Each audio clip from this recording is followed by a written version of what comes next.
নমস্কার, আপনার news in Bangla আর বাংলার সমস্ত খবর দেখতে চোখ রাখুন। যারা আধিপত্যবাদের প্রতিষ্ঠা করেছিলেন দীর্ঘ 50 বছর ধরে, যে রাজ্যের কোন মুখ্যমন্ত্রী কোনদিন শ্যামাপ্রসাদের মর্মর মূর্তিতে মাল্যদান করবার জন্য রেড রোডে পৌঁছননি, আজকে ইতিহাসের করুণ পরিণতিতে শ্যামাপ্রসাদের মূর্তিতে শ্যামাপ্রসাদের সরকারের মুখ্যমন্ত্রী মাল্যদান করলেন।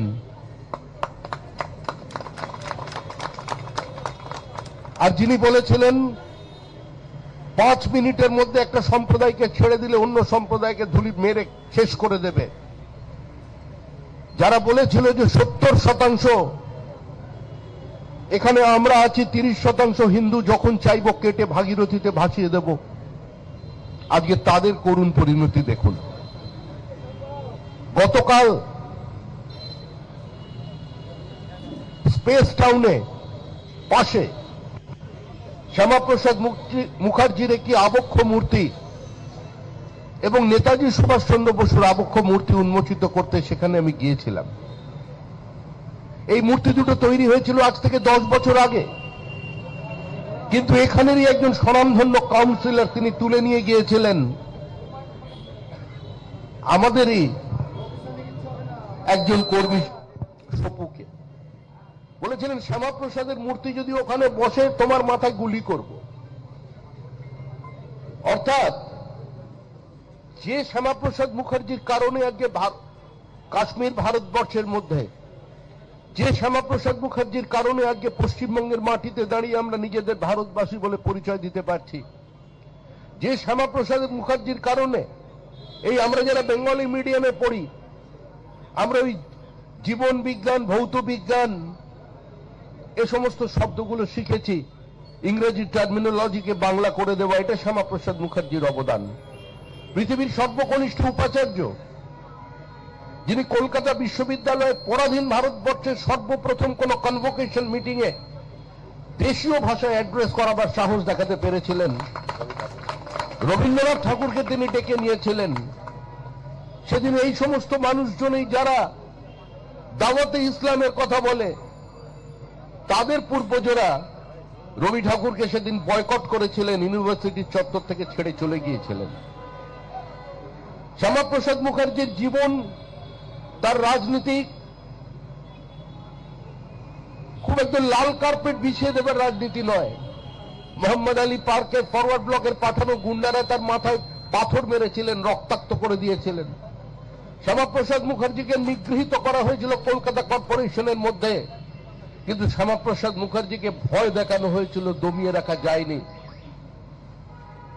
আজকে তার নেতৃত্বে 20 জুন 1947 সেদিন অনেক বরেণ্য ব্যক্তিরা পথে নেমেছিলেন। যদুনাথ সরকার, সুনীতি কুমার চট্টোপাধ্যায়, মেঘনাথ সাহের মতো বরেণ্য ব্যক্তিরা তারাও এই দাবিকে সমর্থন করেছিলেন।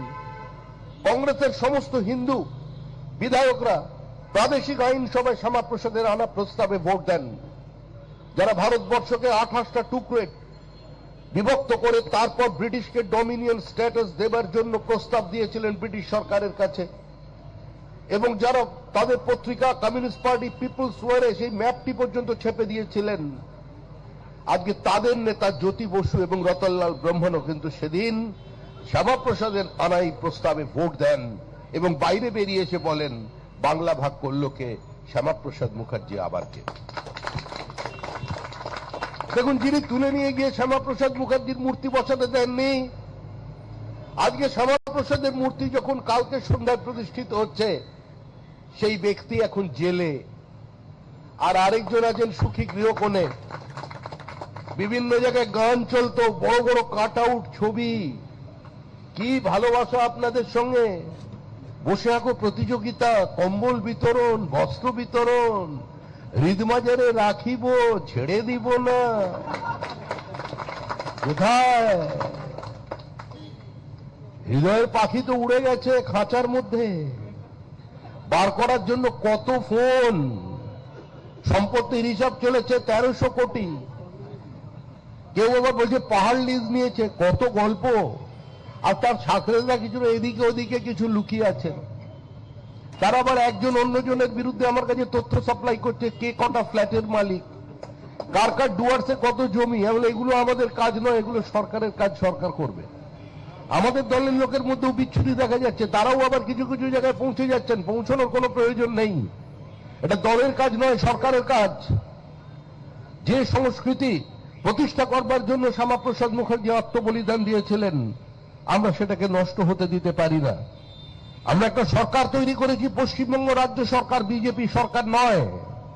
বিজেপির প্রতীক নিয়ে শারদদাস মুখোপাধ্যায় এখানে আপনাদের আশীর্বাদ চেয়েছিলেন, আপনারা তাকে ভোট দিয়েছিলেন, বিজয়ী করেছিলেন, কিন্তু জিতে যাওয়ার পরে তিনি আজকে স্বাস্থ্যমন্ত্রী।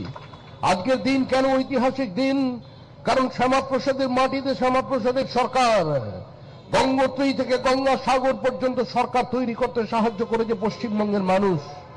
আমি এখানে কয়েক দশক ধরে এই মূর্তিতে মালা দিচ্ছি, কিন্তু আজকে যখন এখানে মাল্যদান করতে এসেছি, তখন আমার পাশে শ্যামাপ্রসাদের পার্টির, শ্যামাপ্রসাদের সরকারের স্বাস্থ্যমন্ত্রী দাঁড়িয়ে আছেন।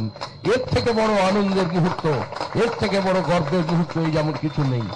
আর এই আনন্দ শুধু আমাদের নয়, আসমুদ্র হিমাচলের বিজেপি কর্মীরা, শুধু লাদাখ থেকে শুরু করে কচ্ছ পর্যন্ত যেখানে যত বিজেপি কর্মীরা আছেন, তাদের দীর্ঘদিনের একটা আফসোস ছিল, হতাশা ছিল যে শ্যামাপ্রসাদের তৈরি করা পার্টি, শ্যামাপ্রসাদের বাংলায় কেন সরকার তৈরি করতে পারছে না। আমরা ছিলাম, আমরা ছেলে চলে যাইনি। এই যে কমল কুণ্ডু এখানে আছেন, এই প্রোগ্রামটা প্রতিদিন তিনি আয়োজন করেন। তিনি হারবেন জেনেই রাজনীতি করতে এসেছিলেন।